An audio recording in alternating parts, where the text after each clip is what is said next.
ब्रेकनंतर news प्लॅनेटमध्ये आपल्या सगळ्यांचं पुन्हा एकदा स्वागत। दिवसभरातील तिसरी महत्त्वाची बातमी, तिसरा महत्त्वाचा मुद्दा। सोलापूरच्या अनगर नगर पंचायतीमध्ये मोठी राजकीय घडामोड घडताना दिसून आली।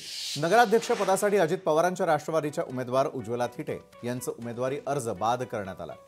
थिटेंच्या या अर्जावरती थेटपणे सूचकाची सही नसल्याचं कारण देत प्रशासनाने अर्ज बाद केलेला आहे।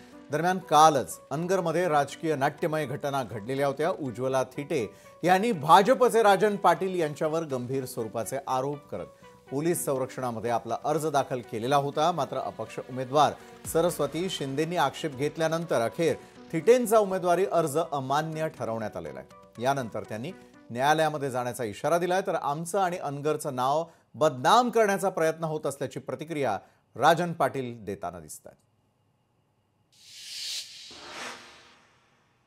कोर्टामध्ये जाणार आहे तर आता जे काही आम्ही का बाद केला याच्याविषयी आम्ही त्यांना त्रुटी का होत्या ते आम्ही निदर्शन पत्र मागितले। अजूनही रात्री केलेला 7च्या मेलला अजूनही उत्तर आलं नाही। आज न्यायालयात जायचं टायमिंग हा फक्त 3 वाजेपर्यंत आहे। जर न्यायालयात पोहोचूच शकलो नाही तर न्याय कुठं मागायचं आहे? आज तुमच्या माध्यमांच्या मार्फतच आज न्याय आहे की जनतेला की बघा आता मला कोर्टात देखील दाद मिळणार नाही, कारण ह्याने कागदपत्रच नाही दिले तर आम्ही कोर्टात जायचं कसं? एखाद्या आपल्या राजकारणाची पोळी भाजण्यासाठी नाहक गावाला आमच्या भागाला बदनाम करणं हे कितपत चांगलं आहे त्याचं त्यांनी आत्मपरीक्षण करावं। परंतु आत्मपरीक्षण करण्या इतपत ते लोक ज्ञानी आहेत असं मला वाटत नाहीये। तरी सुद्धा आम्ही जनतेच्या दरबारात जात असतो, जनतेच्या न्यायालयात जातो। अनगरकरांना 6 वेळा आमदारकी 7 वेळा आमदारकी ही तालुक्यातील जनतेने दिली। जर गुंड असतो तर आम्हाला 7 वेळा आमदारकी पाटील परिवारांना दिलीच नसती। प्राजक्ता पाटील या निवडणुकीमध्ये निवडून येणार हे जवळपास स्पष्ट झाल्यानंतर पाटील कुटुंब, त्यांचे समर्थक आणि भाजप कार्यकर्त्यांनी नगरपंचायत कार्यालयाबाहेर जल्लोष केलेला आहे। आणि यावेळी कार्यकर्त्यांबरोबर नाचत असताना राजन पाटील यांचे चिरंजीव विक्रांत उर्फ बाळाराजे पाटील यांनी थेट उपमुख्यमंत्री अजित पवार यांनाच आव्हान दिलं।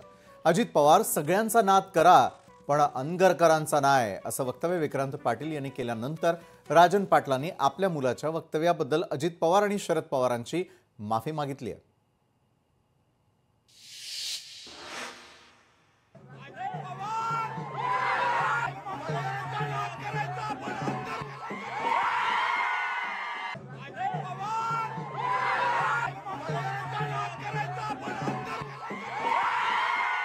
जोशमध्ये मुलांनी ते तसा लहान आहे, जोशामध्ये त्याला ते आवरलं नाही आणि त्यानं तो असा एक न बोलावा अशा बघता वक्तव्य केलं। त्याचं मी समर्थन करत नाही, त्याचा मी निषेध करतो।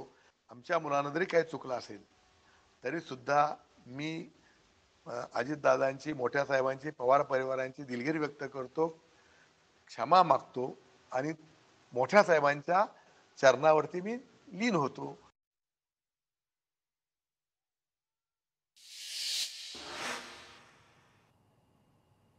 तर वडिलांनी माफी मागितल्यानंतर विक्रांत पाटलांनी देखील आपल्या वक्तव्याबद्दल दिलगिरी व्यक्त केलेली आहे। मात्र या सर्वांदरम्यान झालेल्या घडामोडींमुळे अनगरचीच सध्या सर्वत्र चर्चा सुरू आहे।